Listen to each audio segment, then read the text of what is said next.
In this screencast, we'll see how to use Excel and also the website Plotly to do some of the most common descriptive statistics. So the first thing we're going to learn how to do is filter data. We're going to ask this question: how many of the houses in our Madison data set have wood-burning fireplaces, and how many have wood-burning fireplaces and 4 bedrooms? So we open up our data bank and find our data, and here's a big spreadsheet of Dane County homes, and then here's Madison.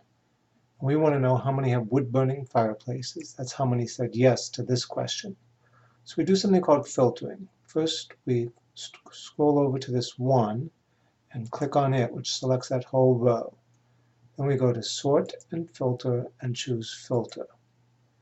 And now we have these drop-down menus. So in the wood-burning, there's 2 possibilities, no and yes, and we want the yeses, so we unselect the no's, hit OK, and then down here in the lower left corner it says 320 of 1128 records found. So there's 1,128 total pieces of data here, and 320 of them said yes to the wood-burning homes. Now what if we wanted to know how many of those also have 4 bedrooms? Well, that's easy. We come over here and to bedrooms and filter by that and choose just 4 bedrooms. And we see now that 104 out of 1128 have both wood-burning fireplaces and 4 bedrooms. So the key steps are selecting the first row and clicking on Sort and Filter. So that's the first thing we want to be able to do in Excel, or one thing we want to be able to do in Excel. Next, let's make a pie chart. So for some other sample, you did some filtering and you found that 25 of the houses had no garages, 32 houses had a 1-car garage, and 6 houses had a 2-car garage. We want to make a pie chart of the data. So this is obviously not a Madison sample. This is a sample from this much smaller community.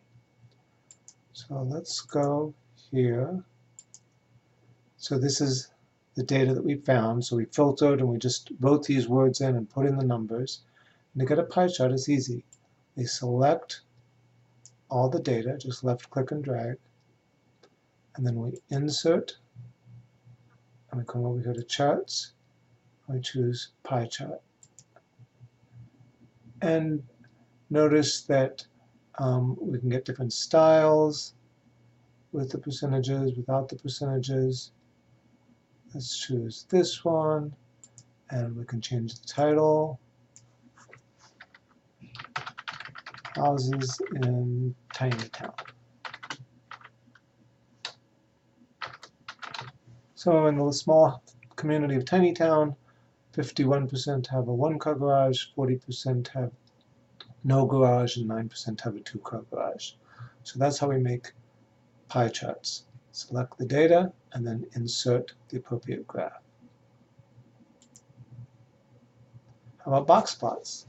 Another study finds that Lakeview College has 73 business majors, Woodlake College 54 business majors, etc. We want to make a column graph of the data just to compare the 4 side by side. So here's the data, and once again it's easy. We've selected it, we insert, and now we insert column graph. And again, you can change the title easily enough.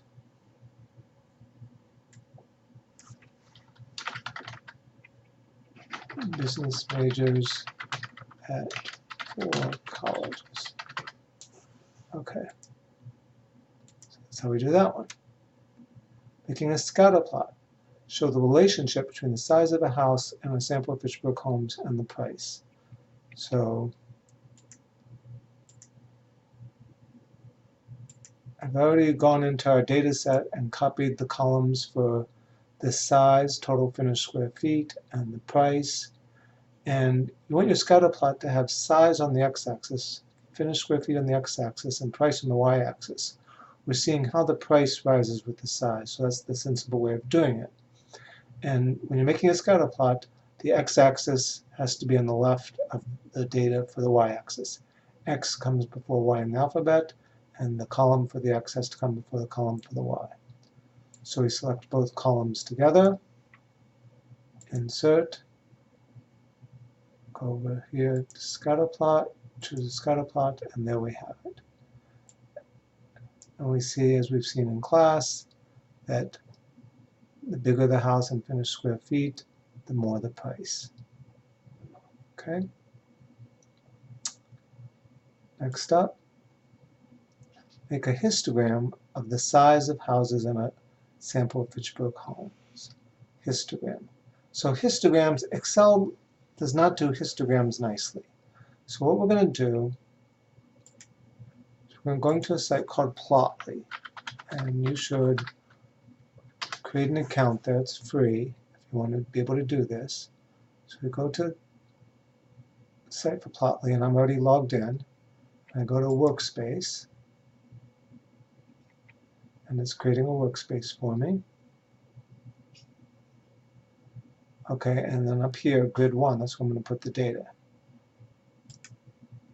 So I go back to my scatter plot sheet, because here's the size of homes in Fitchburg. And so I'm going to grab this whole column. I right-click, I copy, I go back to Plotly, and for pasting into Plotly, I don't think right-clicking works. Nope. Pasting into Plotly, you instead type Control-V, and that puts all the data into Plotly. And then over here, I think I'll rename this column, rename the header to Fitchburg. Okay, and then to make a histogram, we go here, choose histogram, values, where do you want the data to come from? Well, I want it to come from Fitchburg. So here's my histogram. Now, it's kind of hard to see the dividers between the columns here. So we go to Style, Traces, and we see here it says border width. We just shoot that up to, well, I like it pretty high, 4, and now it's a nice looking histogram.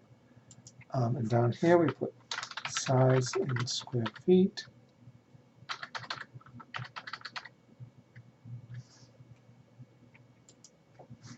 Up here we put in some title, Fitchburg homes for sale, size. Okay, and so this histogram tells us that the action is going down here in the 2000, let's see, so this is 2,000, 2,500, 3,000, 3,500, 4,000. So this is 1,500 to 2,000, 2,000 to 2,500. So between 1,500 and 2,500, these two columns, that's where most of the action is. We see there's a few very large homes.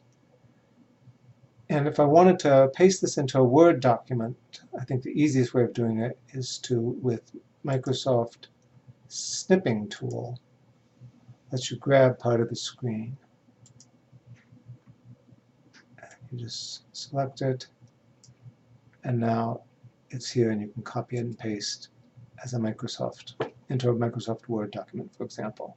So that's how we make histograms. It's just not easy to do in Excel. Okay, box plots. We're going to make side-by-side box plots of the sizes of houses in Fitchburg and in Verona. So here I've already copied and pasted the two communities side by side, and I just grab the two columns, insert, and let's see, this is the box plot. It's going to be here, box and whiskers, right here. Oh, and notice that with different styles we can get it to, I think I'll choose this one. This tells us which one's Fitchburg and which one's Verona. Oops.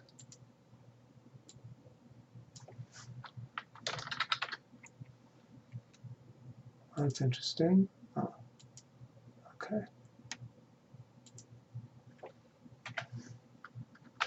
Size of houses.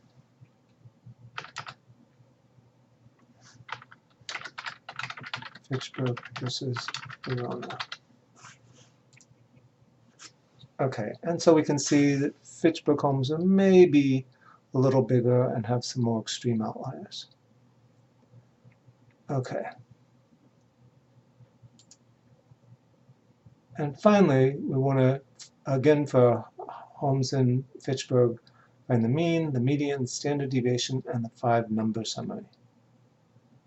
So let's go here. So first, I noticed I want to put the sample size here too, so I scroll down, and I see it goes down to line 142, but the first row, row 1, doesn't have a house in it, so the sample size is 141. Okay, now how do I find the mean? Well, Excel calls that the average. You go to formulas, you go to more functions, you go to statistical, you go to average, and where's our data? Our data is in cell A2, first column, second row, and it goes all the way down to A142. Oops, 142. And so you enter the A2 with a colon and then A142, and that takes the whole data set. If you put a column, it's only going to take those 2 cells. Sorry, I mean, if you put a comma, it will only take those 2 cells. So you really need the colon. And there's our average home size, 2,865. How about median? Well, same thing. Scroll down here until we come to median. And another way of telling it what data you want is to select it. So I could scroll down, do it that way. Notice that it enters the same thing I had, which is A2 colon A142. Hit OK, and there's our median.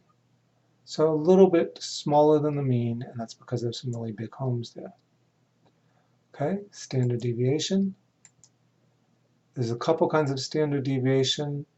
For the purposes of keeping things simple, in this course we're always using this one, which assumes that you're looking at a sample of data. And again, A2 colon A142. And there's the standard deviation, 1226. How about the minimum?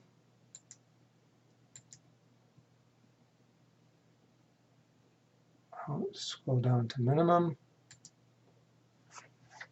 A2 colon A142.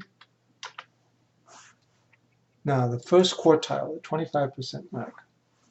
There's actually multiple definitions, believe it or not, of these quartiles for complicated reasons, depending on whether the data set is even or odd and divisible by 4. But the one we use is quartile.inc.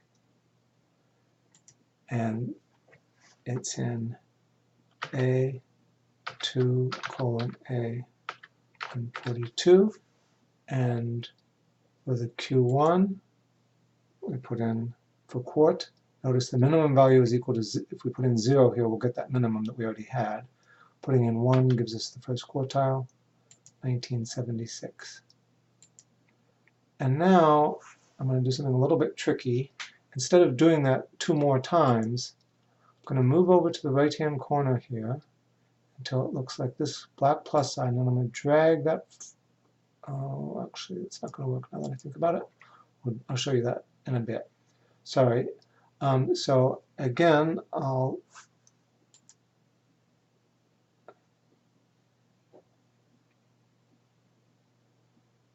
quartile, inc, second quartile. If you think about it, second quartile ought to be the same as the median, and it is. So we really already knew that one. Okay, third quartile,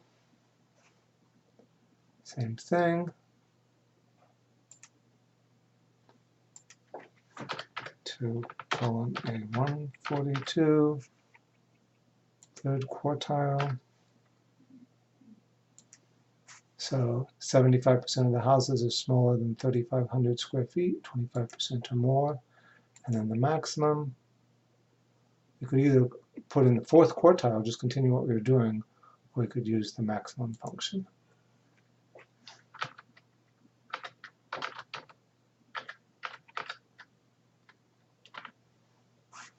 $7,500, and then here's the interquartile range. The interquartile range, remember, is Q3 minus Q1.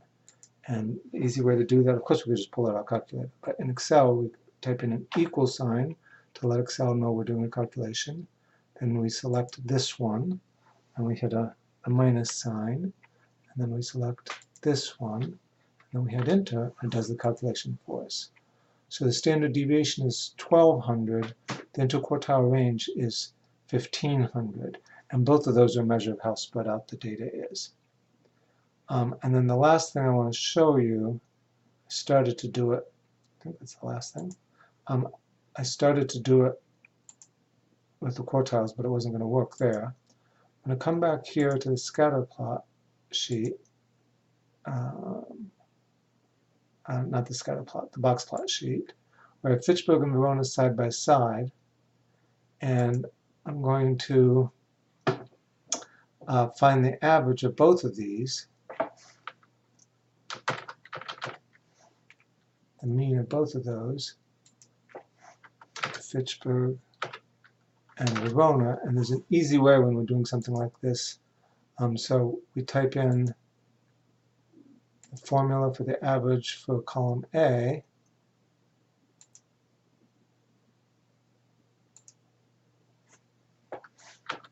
A2 colon A 142. And now if I just drag this over, so come here to this plus sign, left click and drag, it gives me the average of B2 to B142, and all I have to do is make sure that Verona doesn't have more homes than Fitchburg, and it doesn't. So it takes the average of those numbers. And so by that dragging maneuver, I can get them both at once, and that can be real useful when you have a lot of data to deal with. Okay, so that's how we use Excel or Plotly to do some of the most common types of descriptive statistics we need to do.